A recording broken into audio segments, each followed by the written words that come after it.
Mr. Speaker, I want to hear you clear. You are on page 9, and you are, as far as we are concerned, what reflects in page 5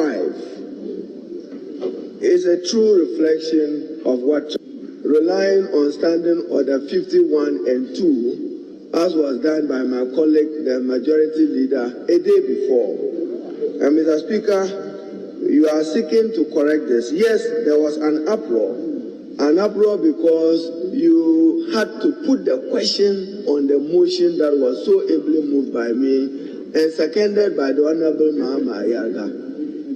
Under the circumstance, there was some disorderliness in the House, and as far as we are concerned, you suspended the House, and second deputy came to adjourn the House. Now, when I hear you now saying that you are giving directives to table, directives to do what?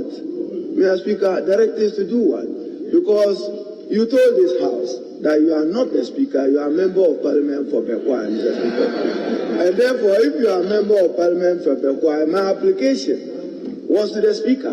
You say you are not the Speaker. Mr. Speaker, so if you say that you want to correct it, Mr. Speaker, the only correction I should think, which must reflect, and I hope that you direct able to do so, is that in moving my motion, I copiously and judiciously made references to Article 102 of the 1992 Constitution and Standing Order 109 of the Parliament of Ghana, which must also reflect, because in the previous day, as the Honorable Osei Mensah made reference to the Constitution and standing orders, these have been recognized in the votes and proceedings. What is good for the goose must be good for the gander. I want this because, Mr. Speaker, you are yourself a lawyer.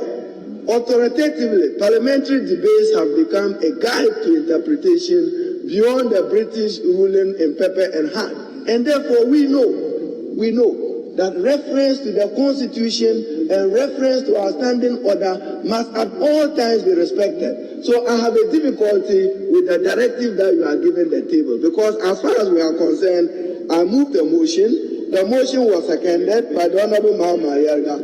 When the debate, as recorded, the debate concluded. After conclusion of debate, Mr. Speaker, yours is simply to put the question. Nothing more. Nothing more. And Mr. Speaker, more importantly, decisions in Parliament is not about somebody's imagined majority outside this chamber and outside the presence of Parliament. It is about members present, meaning members available, and members voting. Therefore, I have a difficulty with the directive you are giving the table. And Mr. Speaker, be reminded that I did not invoke any different rule other than what was invoked by my colleague the day before. So, Mr. Speaker, your ruling, let me hear it well, and I'll do what is appropriate within our standing orders and within the 1992 Constitution. But I think that it would be wrong for you to direct people to attempt to tamper or alter what is reported in page 9. Suffice it to add, the table added that I made reference to Article 102, that the person presiding shall not be part of what constitutes quorum, and the person presiding shall not be part of a decision that should be taken. I thank you, Mr. Speaker. Why? I hope you're not responding to this is a challenge to mind seeking to correct the voting proceedings. I don't know whether we're subjecting that to a debate. Mr. Speaker, I'm not responding to his issue at all. I mean, that is fully within your domain to deal with it.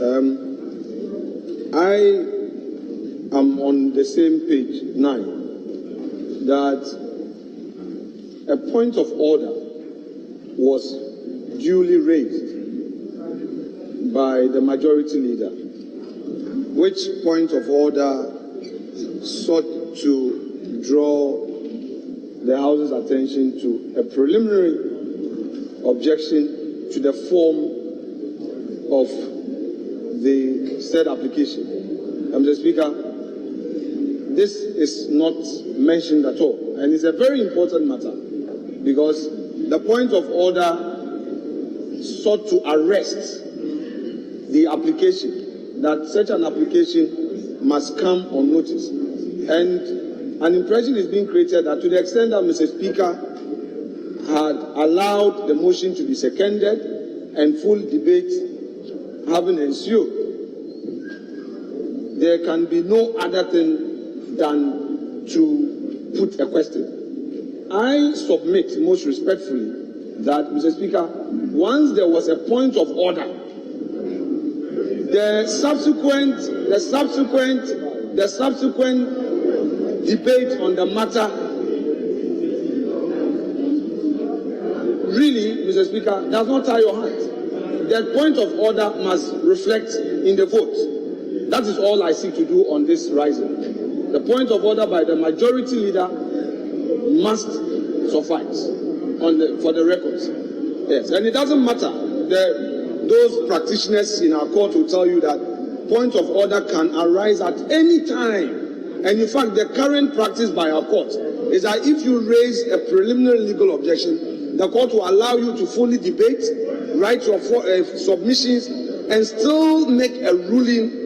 And once the court determines the point of order or the preliminary legal objection, it arrests all other matters. So, Mr. Speaker, this is a matter of, well, I agree, but we are a house of due process. We are a house of due process. So, Mr. Speaker, that is for the records. Honourable members, what is an issue here is that we are correcting votes and proceedings. What is recorded here is not correct. Whether the minority leader thinks that I was not entitled to rule is another matter. But what I'm saying here is that I ruled.